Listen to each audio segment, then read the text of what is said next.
ఈరోజు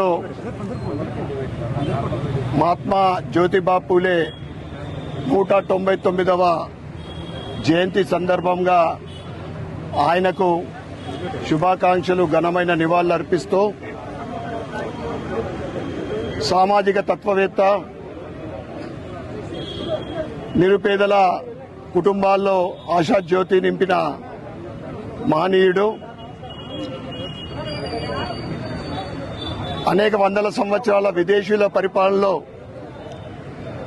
ఒకవైపు మూఢనమ్మకాలు, ఒకవైపు అణదొక్కే ప్రయత్నాలు చేస్తూ ఉంటే ప్రజలలో చైతన్యం రావాలి, అవేర్నెస్ రావాలి అని అనుకుంటే విద్యే దానికి సరైన సమాధానమని భావించి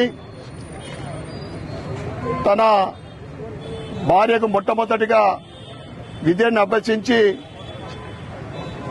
మహిళలు విద్యను అభ్యసిస్తే సమాజము అభివృద్ధి చెందుతుంది, సమాజము ఒక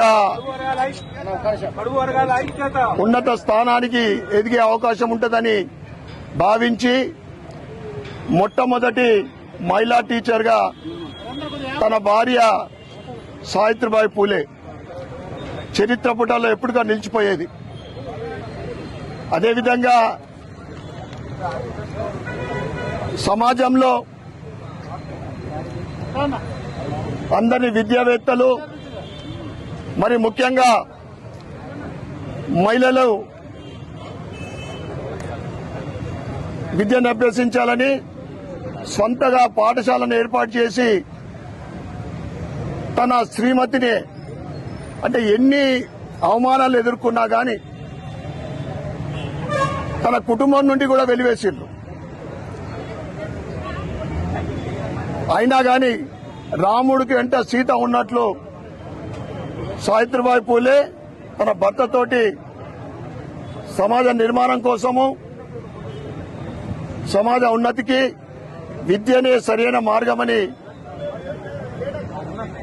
ఎన్నుకొని మొదటి టీచర్గా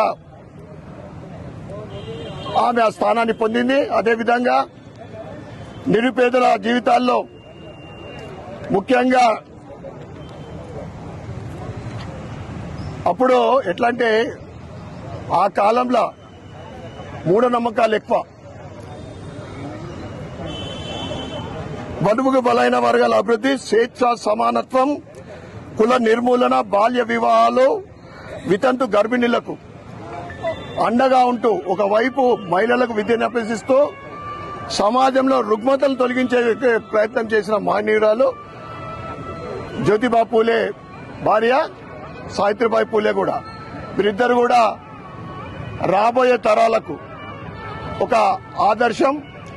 వారు చూపెట్టిన అడుగుజాడల్లో అందరూ కూడా నడుస్తూ సమాజంకు మనవంతు విద్యలో ముఖ్యంగా సహకారం చేస్తూ మరొకసారి ఆయన జయంతి సందర్భంగా ఘనమైన నివాళులు, శుభాకాంక్షలు తెలియజేస్తూ ఈరోజు భారతీయ జనతా పార్టీ ఓబీసీ మోర్చా ఆధ్వర్యంలో ఈ కార్యక్రమం చేయబడ్డది. ఈ సందర్భంగా ఓబీసీ నాయకులకు మరియు ఇందూర్ నగర ఓబీసీ ప్రజలందరికీ కూడా శుభాకాంక్షలు.